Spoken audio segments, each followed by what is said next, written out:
संगमनेर नगरपालिकेच्या निवडणुकीच्या प्रचाराच्या निमित्तानं राष्ट्रवादी काँग्रेस पक्षाचे अधिकृत उमेदवार प्रियाताई खरे व त्याचप्रकारे दिनेशजी जपेदार या दोन्ही उमेदवारांच्या प्रचाराच्या निमित्तानं आज एक भव्यदिव्य मोटरसायकल रॅलीचं आयोजन आज त्या प्रभागामधून करण्यात आलेलं आहे। त्या निमित्तानं कुठेतरी प्रचार सभेच्या निमित्तानं एक मोठा युवकांमध्ये एक उत्साहाचं वातावरण आपल्याला या प्रचाराच्या निमित्तानं आपल्याला पाहायला मिळतं आणि निश्चित रूपानं मतदारांची संख्या आपण पाहतो की मतदार हा शेवटच्या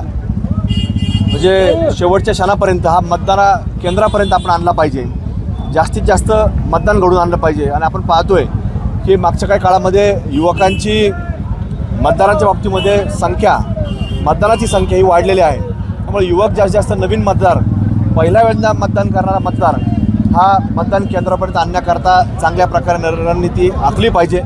त्याच्यातनं चांगल्या प्रकारे आपल्याला नवीन उमेदवारांना संधी ही नवीन मतदार देण्याचा आपल्याला पाहायला मिळतो। आणि त्यामुळं राज्यामध्ये देखील जसं महायुती सरकार आलं आणि ते आल्यानंतर एक चांगलं नवचैतन्य निर्माण झालेलं आहे। अजितदादांच्या नेतृत्वाखाली महाराष्ट्रामध्ये चांगल्या प्रकारची घोडदौड ही आपल्याला पाहायला मिळते।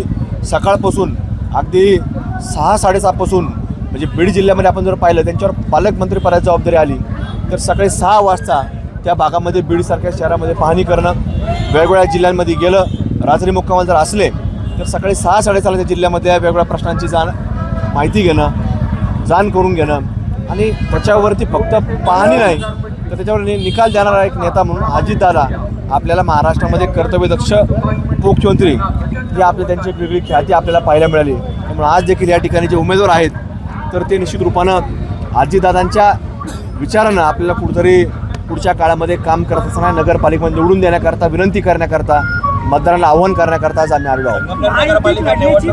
लढण्याची इच्छा असून देखील शेवटच्या क्षणी समन्वय झाला नाही, त्यामुळे कुठेतरी राष्ट्रवादीला स्वतंत्र उभं राहण्याची वेळ आली आहे। नाही, आता ज्या त्या ठिकाणी आपण पाहतो की स्थानिक परिस्थिती वेगळी असते। एक जिथं चांगल्या प्रकारचे उमेदवार असतील तर त्या उमेदवारांना संधी मिळाली पाहिजे असा प्रत्येकाचा आग्रह असतो आणि मग तशा प्रकारचा निर्णय काही ठिकाणी घेण्यात आला, संगमनेर देखील घेण्यात आलेला आहे। काय विश्वास आहे राष्ट्रवादीचा? पूर्ण विश्वास आहे। संगमनेर देखील मागच्या काही काळामध्ये जेव्हा निवडणुका झाल्या होत्या चांगले मतदान या राष्ट्रवादीच्या लोकांनी घेतले होते, त्यावेळेला देखील अशाच प्रकारे त्यांना कुठेतरी थांबवण्याचा प्रयत्न झाला, अडवण्याचा प्रयत्न झाला, पण ते कधी थांबले नाहीत। आणि चांगल्या प्रकारे यावेळेला एक चांगली विश्वासाची म्हणजे आम्हाला सगळ्यांना खात्री आहे, विजयाची खात्री। विधानसभेत हिंदुत्वाचा मुद्दा खूप प्रचारात आलेला होता, यावेळेस त्या मुद्द्याचा कितपत फायदा महायुतीला मिळाला? नाही, हे शेवटी तो विषय आपण जर पाहिलं तर निवडणुकीच्या निमित्तानं जरी नसला तरी तो इतर वेळेला तो विषय असतो, पण निवडणुकीला आपण पाहतो की उमेदवार देखील तितकं सक्षमतेनं खालच्या मतदारांच्या संपर्कात असला पाहिजे। आणि आमचे आज जे 9 उमेदवार या ठिकाणी संगमनेरची नगरपालिका लढत आहेत, कपिलजी पवार या ठिकाणी आमचे जिल्हाध्यक्ष त्यांच्या नेतृत्वाखाली त्यांनी बारकाईने लक्ष देऊन काम करत आहेत। तर 9च्या 9 निवडून कसे येतील त्याचा प्रयत्न आहे आणि मला खात्री आहे की सगळ्यांमध्ये उत्साहाचं वातावरण आहे। 9च्या 9 निवडून आलेच पाहिजे असा एक प्रयत्न आम सर्वांचा असणार आहे।